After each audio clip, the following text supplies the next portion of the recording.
حبايب الابطال اللي هيمتحنوا بكره، اهم حاجه في شويه نصايح لازم تعملها. اول حاجه النهارده شنطتك لازم تكون جاهزه، المنبه بتاعك لازم يكون جاهز، عرف الشارع كله ان هو يصحيك وهو هيروح عليك نومه بكره. اصحى يا شلبي. الناس البهوات اللي عمال يقولوا انا بحب اطبق جدا ليله الامتحان، انا ورايا حاجات كتير اعملها، انا لازم اطبق. اقول لك اياك تطبق، اياك تطبق، اياك تطبق. انا بقول لك اهو اياك تطبق. النوم هو اللي هيخليك في قمه تركيزك ان شاء الله. حد يقول لي والله العظيم 3 ده انا باقي لي حاجات ياما خالص، ده انا ما لحقتش اخلص وفاضل لي 1 2 3 4 5. حرام ده يا نفس والله حرام ده، استغفر الله العظيم. لو انت طبقت انت بتقلل كفاءه مخك، انت عمال تقول انا هلم داتا كتير جدا جدا جدا جدا هملى الهارد بتاعه، ولكن البروسيسور اللي هو هيعمل الاناليسيز او المعالجه للداتا في الامتحان ده هيبقى قليل وهيبقى مش بكفاءته. فانت لازم تكون بقمه تركيزك في اللجنه. بكره بقى وانت رايح اللجنه اهم حاجه بقى ندخل في المهم، نخش في الموضوع على طول. اهم حاجه الهدوء الهدوء الهدوء الهدوء. يعني لو واحد ذكائه 90% ومعلوماته 90%، هدوءه 10%، ده مش هيعمل اي حاجه. انت بتظلم ادائك بقله هدوءك، فلازم تكون هادي. هنا لازم يبقى رايق وتمام، طول ما هنا رايق وتمام كله هيبقى تمام. طيب علشان تبقى هادي تتوكل على ربنا وتسيبها عليه، والله هو كريم، ومهما احنا بنقصر هو كريم وكرمه اكبر من تقصيرنا واكبر من اخطائنا.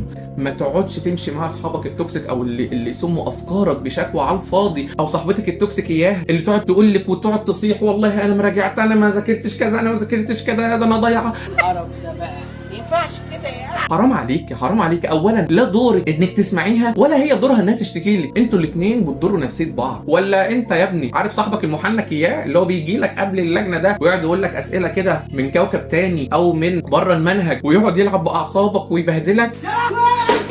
مالكش دعوه بيه. حد يقول لي يعني هتاثر، وربنا بتاثر. في كتير من اللي دخلوا اللجنه بعد ما شافوا اول سؤال ولا اول 2 انهاروا في اللجنه، مش علشان الاسئله، عشان هم داخلين اصلا مشحونين جدا بسبب الكلام اللي عاملين يسمعوه. طيب دخلت الامتحان بقيت في اكبر تركيز ليه، الادرينالين في السماء، حسيت انك اتوترت ومش فاكر اي حاجه. وانا عارف حاجه، انا سيبني. ما تقلقش، ده وهم، والله وهم، والله وهم. انت فاكر كل حاجه وهتعرف تحل. انت بس اول سؤال او 2 لما تدخل في مود الامتحان جهاز العصب بتاعك هو دلوقتي اون فاير، هتنسجم انت لما تستهدى بالله كده وتبدا تحل اول سؤال و2 وتبدا تحل. طيب لو انت لقيت حاجه واقفه قدامك، هل تقف تتشنج تقعد تقول مستقبلك ضاع خالص؟ على فكره ما ضاعش ولا حاجه. اولا في احتماليتين، يبقى السؤال ده في المتناول بتاع دماغك يا اما بعيد عن دماغك. لو في متناول دماغك اللي هينقذك منه الهدوء، انك تبقى هادي، اهدى ما يكون. طيب اهدى ازاي وانا مش عارف السؤال؟ هنا بقى الثقه في ربنا الاول ثم في نفسك. انت البروسيسور بتاع مخك مش شويه ولا انت قليل؟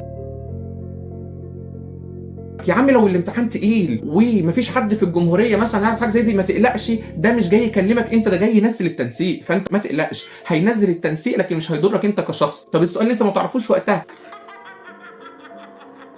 يا عم اركنه، سيبه واركنه وكمل بقيه الامتحان. بس اهم حاجه وانت بتكمل بقيه اسئله الامتحان عمال تكمل وانت انا في سؤال مش عارفه، انا في سؤال مش عارفه، انا في سؤال مش عارفه، انت كده هتاثر على تركيزك في بقيه الاسئله وهتضرها كلها. طيب لما تيجوا في الاسئله خليكوا شديد التأني في قرايه المعطيات بتاعه السؤال، غالبا الاجابه فيه، ما تبقوش مسرعين، ما تخليش مخك هو اللي يحط السؤال. اقرا شوف السؤال هو بيقول لك ايه، مش انت مخك بيقول لك ايه عنه. النصيحه الثانيه في اللجنه، لا قدر الله لقيت المراقب عمال يزعق، ولا انت لقيت صاحبتك انهارت وعماله تعيط، سمعت ان في حد رمى نفسه من فوق الدور، مالكش دعوه باي حاجه تحصل، مالكوش دعوه بالاصوات اللي في الشارع، مالكوش دعوه بالتكاتك، مالكوش دعوه بالاصوات بتاعه المراقبين وزعيقهم لحد ما حد يقول لي بس في واحد بتاع توك توك واقف لي تحت اللجنه تحت ومشغل لي اغاني شعبي علشان ياثر على تركيزي، عشان هو مستقصدني عشان عارف حظي في الدنيا دي، وهو ده اللي هيضيعني في الثانويه. يا عم الله يبارك لك، مش دعوه لو حتى اصحابكم انهارت حواليك وحد يقول ايه ده بقى الجحود ده، اصحى يا صاحبي انهار، اسيبه يا عم عشان تبقى دكتور وتعرف تساعده ان شاء الله.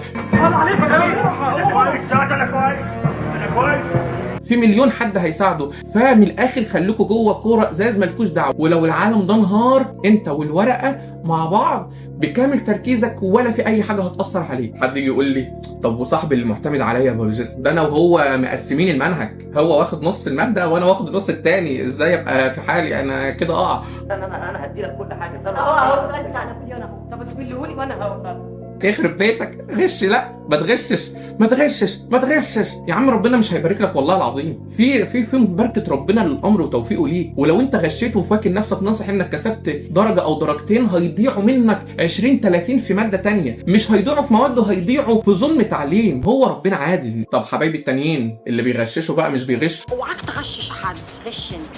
لا تغشش ولا تغش، لا تغشش ولا تغش، لا تغشش ولا تغش، خليك في حالك انت والورقه وبس، واحتسب ده عند ربنا يبارك لك بيه. طيب انت جوه اللجنه دلوقتي خلصت، راجع راجع، بس مراجعتك تبقى بالطريقه ايه؟ انك بتراجع معطيات السؤال وبتشوف اجابتك هو اللي المعطيات عايزاها ولا لا، مش انك تروح على الاجابات ولا قدر الله يحصل الحاجه اللي انتوا دايما بتعملوها وتقوم مغير الحاجات الصح الحاجات غلط. خليك واثق في اجاباتك. طيب خلصت اللجنه وطلعت، اهم حاجه لا تقل اهميه عن انك لازم تنام وما تطبقش، اياك تراجع اياك تراجع اياك تراجع اياك تراجع اياك تراجع. حد يقول بس انا ببقى عايز اتاكد من ان انا عملت صح ولا غلط، حد يقول والله السؤال ده هو ده اللي هيدخلني طب، وانا ببقى عايز اعرف انا هدخل طب ولا لا بعد كل لجنه. ايوه يا عم الله يبارك لك، والله العظيم ما حد عارف حاجه. حد يقول لي طب اهو يبقى مش فارقه، لا فرق يا حبيبي، فرق في ايه؟ في نفسيتك، فرق في انفعالاتك، فرق في اتزانك النفسي. احسن حل حتى لو عطلت انك تكمل جري، اجري من غير ما تفكر. يعني ايه؟ يعني الماده اللي فاتت ما ترجع لهاش ولا تبص فيها، تروح هادي الحمد لله على اللي فات، تريح جسمك ومخك وذهنك، وبعدين بسم الله الرحمن الرحيم الماده الجديده بتقول ايه؟ نفس عميق،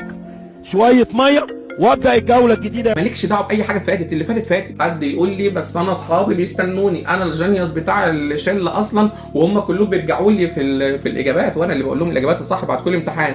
المانيا ماينس، الدنمارك ماينس، مصر ماينس. بس انا عارف الاجابه. السؤال ده بيبقى خدم. يا عم حرام عليك والله العظيم، انت وهو انتوا كده بتضروا بعض. حافظ على نفسيتك، حافظ على نفسيتك، نفسيتك هي استثمارك الفتره دي والله العظيم، كله بتوفيق ربنا طبعا. وانت عشان تاخد بالاسباب لازم تجتهد، ولازم تحافظ على مخك ونفسيتك، عشان هم دول راس مالك الفتره دي اصلا. انت بس عليك انك تحافظ على نفسيتك وتسعى. طب والنتيجه؟ والله النتيجه كلها على ربنا، فما تشغلش بالك بيها.